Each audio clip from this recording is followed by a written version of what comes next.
What makes Jesus' ascension so special? In the Bible, there were other people who were taken up into heaven. In Genesis, we find that Enoch walked with God, and he was no longer here, for God took him. And in 2 Kings, regarding Elijah, as they walked on still conversing, a fiery chariot and fiery horses came between the two of them, and Elijah went up to heaven in a whirlwind. And notice that both of these gentlemen didn't have to die to get to heaven. Hi, I'm Deacon Steve, and today we celebrate the Ascension of the Lord. And the readings for today comes from the Acts of the Apostles, chapter 1, verses 1 through 11, and today's Gospel is from Matthew, chapter 28, verses 16 through 20. Today we celebrate the ascension and crowning of Christ as King with dominion over the entire universe. But upon ascending, we find that there is something different now about the second person of the Trinity. When Jesus walked the earth, he was anxious, afraid, felt pressured, was troubled, terrified, and angry. Bill Gaultier, in his online blog, identifies Jesus experiencing 39 different emotional states as recorded in the Bible.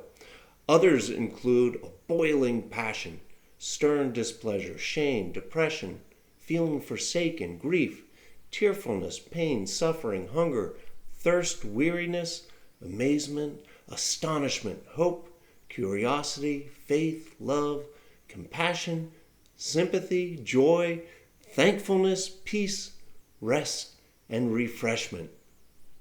This just goes to show that sometimes we might lose sight of the fact that Jesus was completely, fully human.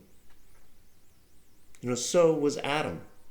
And out of love for Adam, God gave him dominion over the fish of the sea, the birds of the air, and all the living things that crawl on the earth. Adam, however, failed to return God's love. He failed to obey God and love God's creation.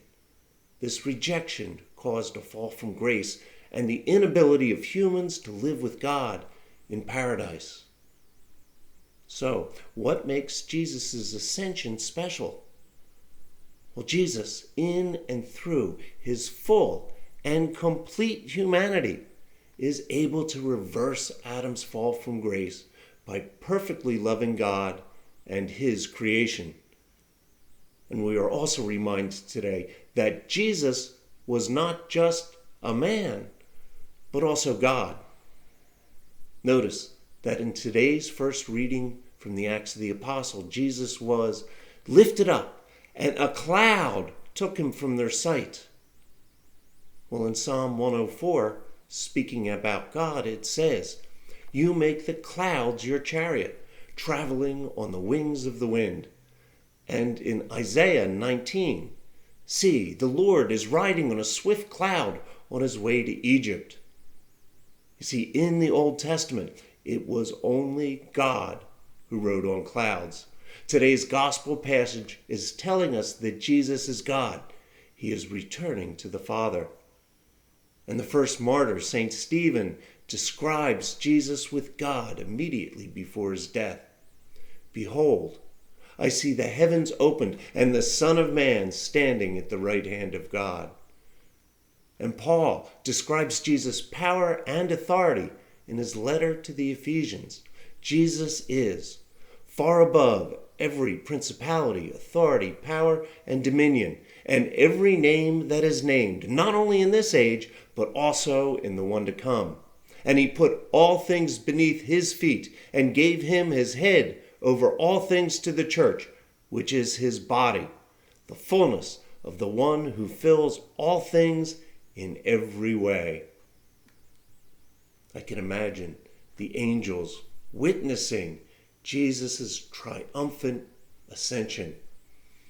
Psalm 24 reads, "Lift up your heads, O gates, be lifted, you ancient portals, that the King of glory may enter." Who is this King of glory? the Lord, strong and mighty, the Lord, mighty in war. Lift up your heads, O gates. Rise up, you ancient portals, that the King of glory may enter. Who is this King of glory? The Lord of hosts. He is the King of glory.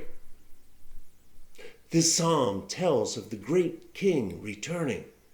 At the Ascension, I can envision the angels shouting in wonderment, "Who is this King of glory?" And in shock and joy at not only seeing the second person of the Trinity returning, but the physical, glorified body of Jesus, and shouting in amazement again, "Who is the King of glory?" The Lord of hosts. He is the King of glory. You see, Jesus, in both his divinity and in his humanity, is the King of glory, the ruler of the universe. You know, the Ascension marks a division in time. Jesus is no longer physically with us, and we are now sent out to do Jesus' will. We are like Jesus, to love God and his creation. We do this by living the Beatitudes, teaching, and by witnessing to the ends of the earth, baptizing in the name of the Father, and of the Son, and of the Holy Spirit. Because Jesus ascended, we too may someday triumphantly ascend and be welcomed into paradise.